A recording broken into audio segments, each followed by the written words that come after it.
아멘. 우리 하나님께 영광의 박수 올려드립니다.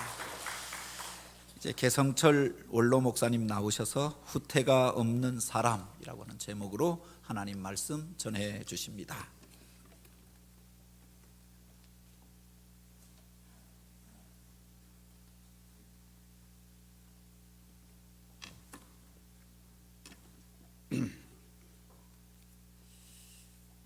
할렐루야. 임마누엘의 은총이 우리들 가운데 늘 함께 하시기를 주님의 이름으로 축원합니다.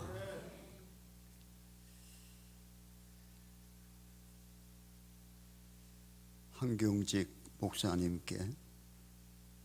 목사님은 성경에 어떤 인물이 가장 닮기를 원하는 사람입니까? 하고 물었답니다. 그랬더니 한경직 목사님이 자기는 요셉이를 닮고 싶습니다 라고 말했답니다.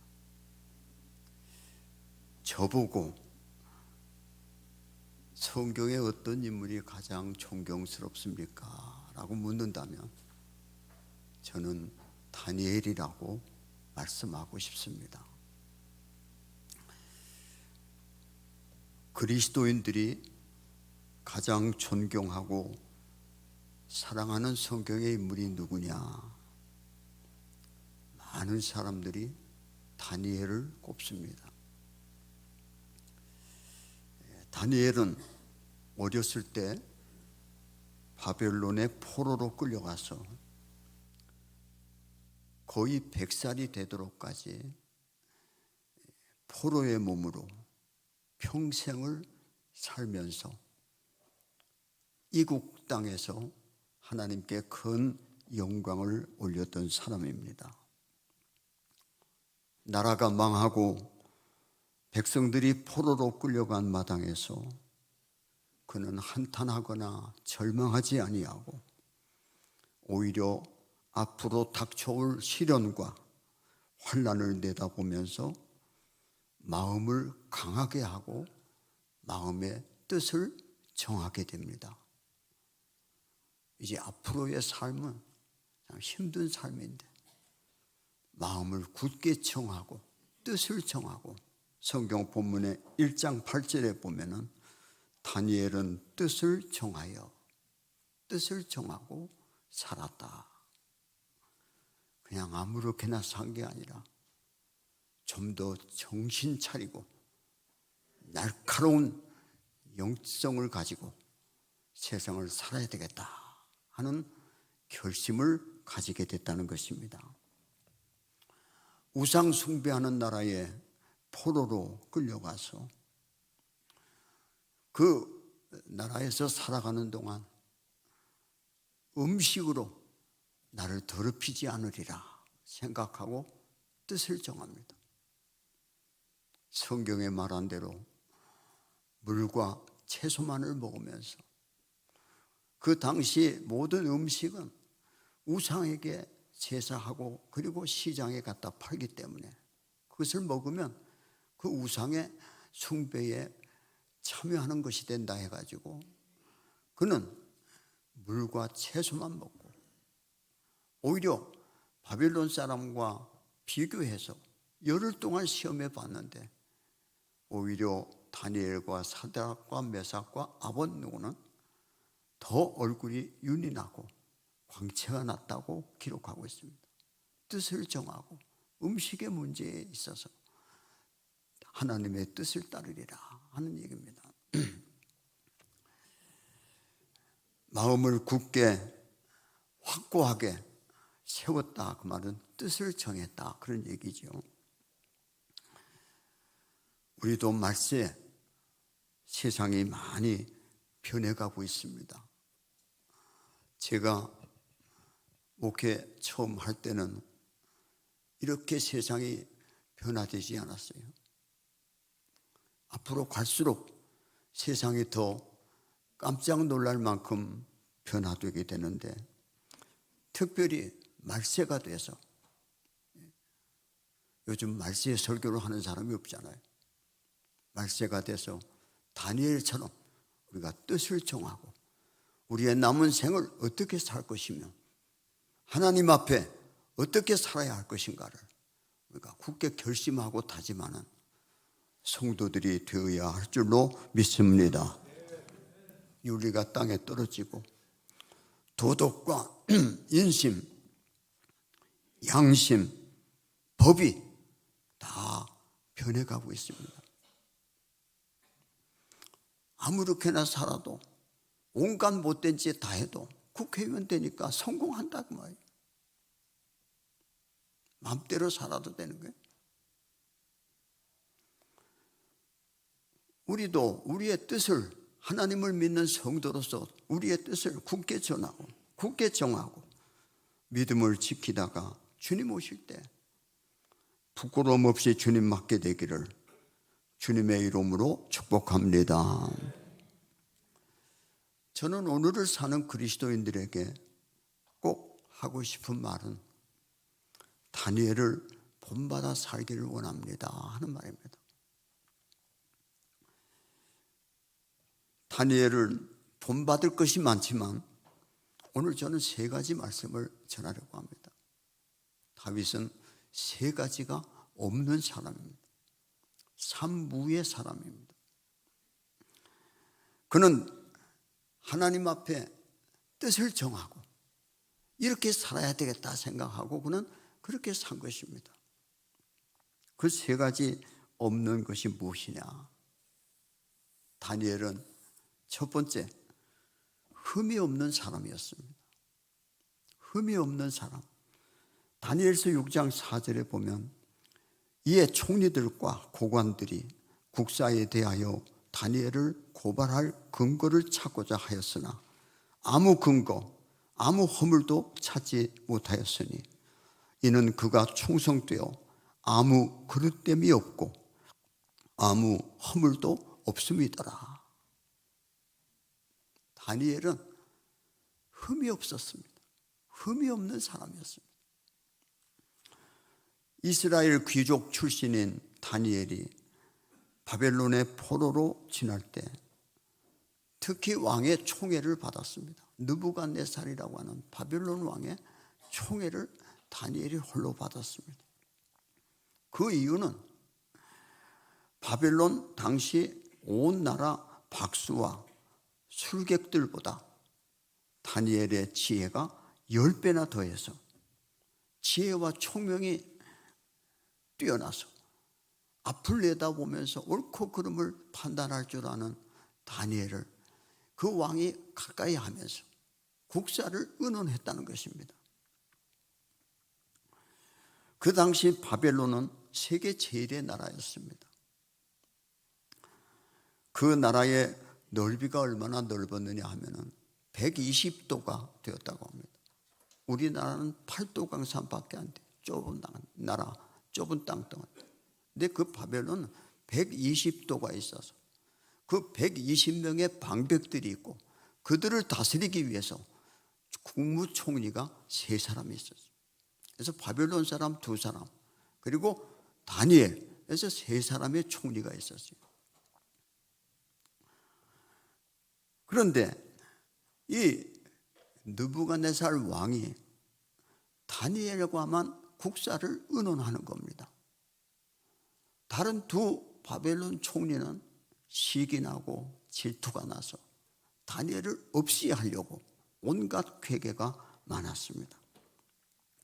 자, 우리가 이대로 그냥 둬서는 안 되겠다. 다니엘을 없애자. 그래서 다니엘을 흠잡아가지고 왕에게 고소해서 이 사람을 없애려고 온갖 방법으로 다니엘의 흠을 찾았던 것입니다. 그의 흠을 찾아서 제거할 계획으로 백방으로 그의 흠을 찾고 찾았습니다.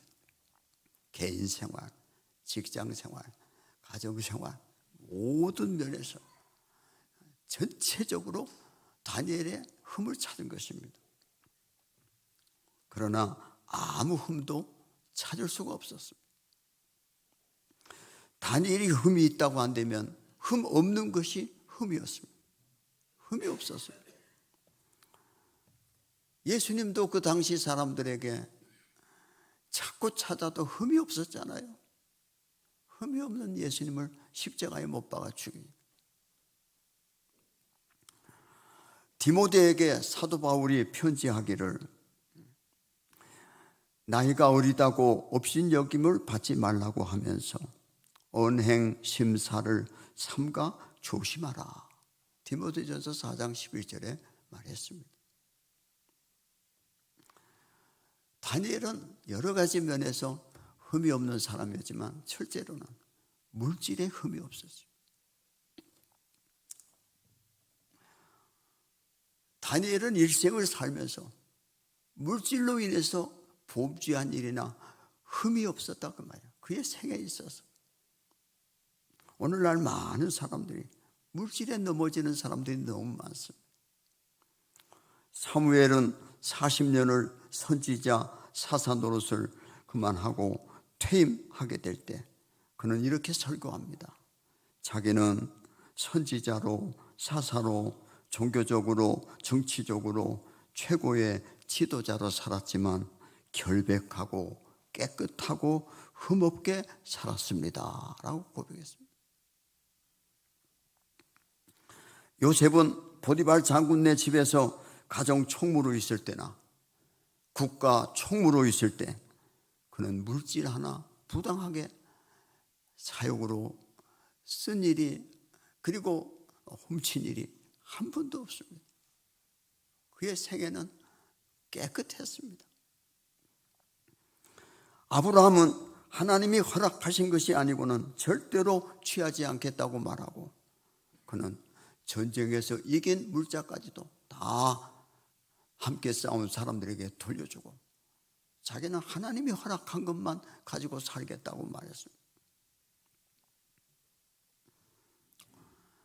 오늘날 물질에 흠이 많아서 수십 년의 공직에서 불명예스럽게 물러나는 것들을 많이 보게 됩니다. 우리는 깨끗하게 우리 교단이 뭡니까? 성결 아닙니까? 거룩하고 깨끗하게 살다가 주님 앞에 가야 되지 않겠습니까? 두 번째로 이 다니엘은 흠이 없는 사람 가운데서 물질에 흠이 없을 뿐 아니라 이성에 흠이 없었어요. 한 번 이성에 흠이 가면 한 번 이성에 흠이 가면 평생을 따라다닙니다. 여러 선진국에서들 보면은 대통령이나 지도자가 스캔들이 있으면 물러나게 됩니다. 이 시대가 얼마나 음란하고 혼탁한 시대입니까? 흠없이 산다는 것이 참 어렵지만 지도자나 크리스찬은 흠없이 살아가도록 노력해야 됩니다. 성결한 삶을 살도록 노력해야 됩니다.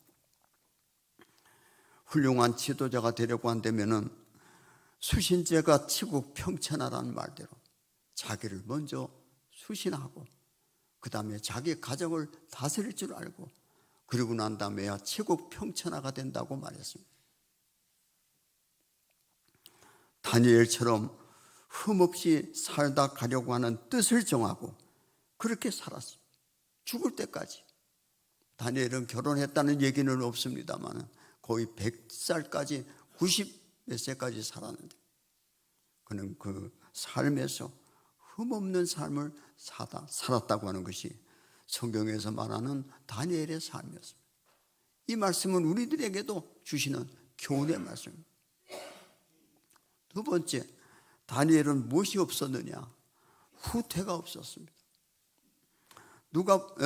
다니엘서 6장 10절에 보면 다니엘이 이 조서에 왕의 도장이 찍힌 것을 알고도 자기 집에 돌아가서는 윗방에 올라가 예루살렘을 향한 창문을 열고 전에 하던 대로 하루 3번씩 무릎을 꿇고 기도하며 그의 하나님께 감사하였더라. 바벨론 방백들이 다니엘의 흠을 찾고 찾았지만 찾을 수가 없으니까 이제 다니엘을 살피게 된 겁니다. 그랬더니 다니엘이 꼭 하는 일이 있는데 매일 하루에 3번씩 자기 집에 예루살렘을 향한 창문을 열어놓고 무릎을 꿇고 하나님께 기도하는 모습을 봤습니다. 그래서 이 방백들이 그리고 두 총리가 왕에게 나아가지고 왕이요, 지금부터 한 달 동안 왕의 이름 외에는 다른 신의 이름, 다른 신에게 무릎을 꿇거나 기도를 하거나 경배를 하면은 사자굴에 산채로 집어넣어서 죽이도록 합시다. 이 왕은요, 그냥 그것을 연기하다가 할 수 없이 허락을 해서 도장을 찍어줬어요. 오늘 이 10절, 6장 10절의 말씀은 다니엘이 이 조서에 왕의 도장이 찍힌 것을 알고도 왕도 허락을 했어요. 이 조서가 바로 앞으로 한 달 동안 다른 신의 이름으로 기도하면 사자굴 속에 집어넣어 죽이겠다고 하는 조서였어요. 그는 그것들을 알고도 자기 집에 돌아가서는 윗방에 올라가 예루살렘을 향한 창문을 열고 하루에 3번씩 기도하던 그대로 똑같이 어제와 같이 무릎을 꿇고 하나님께 기도하고 감사했다고 하는 겁니다. 자, 이 방백들이 그것을 발견하고 이제 왕에게 이 문제를 가지고 간 겁니다. 그래서 왕에게 다니엘을 사자굴로 집어넣기를 간구합니다. 그러나 다니엘은 그 조서에 도장이 찍힌 것을 알고도 그는 하나님 앞에 기도하기를 멈추지 않았고, 문 닫고 하면 될 거 아니에요. 무릎 안 꿇고 그냥 서서 하면 되잖아요. 어제 똑같이 문 열고 어제 똑같이 무릎을 꿇고 하나님께 기도하며 감사했다 하고 있습니다. 이것을 함으로 인해서 죽을 줄 알고도 사자굴에 던질 것을 알고도 다니엘은 어제와 똑같이 예루살렘을 향한 창문을 열어놓고 하루에 3번씩 하나님께 기도하고 감사했다고 그랬습니다. 핍박이 오고 환난이 오고 어려움이 온다고 하던 일을 멈출 수가 없었습니다. 기도하는 일을 멈출 수가 없었습니다. 죽더라도 기도했습니다. 사자굴에 들어가서 산채로 찢겨져 죽어도 하나님께 그는 기도하는 일을 멈추지 않았습니다. 신앙에 있어서는 후퇴를 하면 안 됩니다. 다니엘은 신앙에 있어서 후퇴를 몰랐습니다. 잘못된 일은 고칠 수 있지만 옳은 일에는 후퇴가 있을 수 없다고 생각한 것입니다. 히브리서 10장 38절에 보면은 하나님은 후퇴하는 자를 기뻐하지 않으신다 그랬습니다. 디모데전서 4장 15절에 보면은 전심전력하여 너의 진보를 모든 사람에게 나타내라. 앞으로 나아가. 그리고 진보하고 그리고 후퇴하지 않는 신앙, 하나님이 기뻐하신다고 말했습니다. 그리스도에는 후퇴나 굴복이나 포기를 모르는 사람들이 되어야 합니다. 당시 로마 사람들은 사도들에게 함구령을 내렸습니다. 다시는 예수의 이름으로 말씀을 전파하지 말라고 말했습니다. 그러나 사도들은 우리가 누구의 말을 들을 것인가? 하나님의 말씀을 그들은 듣고 죽음을 각오하고 복음을 전했습니다. 로마가 뒤집어지지 않았습니까? 복음으로 말면. 사도 바울은 에베소 교회에 고별 설교를 하고 그러고 난 다음에 그 교회를 떠나게 되는데 장로들과 온 교인들이 사도 바울을 붙들고 가지 말라고 울면서 그를 말렸습니다. 어떤 사람은 예언하기를 당신이 예루살렘에 가서 붙들려 가지고 압송되는 꿈을 꾸었다고 말했습니다. 그러나 사도 바울은 말했습니다. 사도행전 20장 24절에 이렇게 말했습니다. 내가 달려갈 길과 주 예수께 받은 사명 곧 하나님의 은혜의 복음을 증언하는 일을 마치려 하면은 나의 생명조차도 조금도 귀한 것으로 여기지 아니하노라고 말했습니다. 그리고 그는 예루살렘으로 가서 거기서 결박돼서 유라굴로 태풍을 지나서 로마로 가가지고 로마에서까지 복음을 전하다가 순교하게 됩니다. 이탈리아에 가면은 바울 순교 교회가 있습니다. 바울이 순교한 장소에 교회가 세워졌습니다. 바울이 목이 잘려서 그 목이 한 번 떨어지고 또 한 번 떨어지고 또 한 번 떨어지고 3번 튀었는데 그 튄 곳마다 샘이 솟아나서 새 분수교회라고 하는 교회 이름으로 그 교회가 지금도 세워져 있습니다. 사도 바울은 목숨을 걸고 주님께서 명하신 그 명령을 최선을 다해 충성하는 사람이 사도 바울이었습니다. 후퇴가 없었습니다. 앞서간 믿음의 선배들은 죽음 앞에서도 담대하게 하나님이 살아계시고 예수 그리스도가 우리의 구주심을 증언하다가 죽었습니다. 기도하는 일 후퇴가 없어야 됩니다. 어제와 오늘 그리고 앞으로 우리의 생에 다하는 날까지 무릎 꿇고 하나님 앞에 기도함으로 우리의 삶을 마칠 수 있는 기도의 사람들, 우리 모두가 되어질 수 있게 되기를 주님의 이름으로 축복합니다. 세 번째, 다니엘에게 없었던 것은 적이 없었습니다. 다니엘을 모함한 자는 많았지만 다니엘은 적의를 품고 원수같이 대항한 사람은 하나도 없었습니다. 상대방이 다니엘을 원수로 취급했지 다니엘은 다른 사람들을 원수로 취급한 일이 없습니다. 우리의 그리스도인들에게서 수많은 적들이 있을지 모르지만 그러나 평생 적이 없는 자로 그들을 위해 기도하는 성도들이 되어야 할 것을 다니엘은 우리에게 보여주고 있습니다. 스데반은 맞아 죽으면서도 자기를 돌로 치는 자를 위해서 기도했습니다. 예수님이 십자가에 달려 돌아가실 때에도 저들을 위해서 용서해달라고 아버지께 기도했습니다. 기독교는 원수를 뛰어넘는 사랑의 종교가 바로 기독교인 것입니다. 적이 없어야 됩니다. 마음에 드는 사람, 마음에 안 드는 사람이 아니라 미워하는 사람, 좋아하는 사람이 아니라 모두를 포용할 수 있는 것이 기독교인의 신앙의 자세가 되어야 한다는 말씀인 것입니다. 잠언 16장 7절에 보면 사람의 행위가 여호와를 기쁘시게 하면 그 사람의 원수라도 그로 더불어 화목하게 하시느니라 하겠습니다. 원수 갚는 일이 하나님께 있는 겁니다.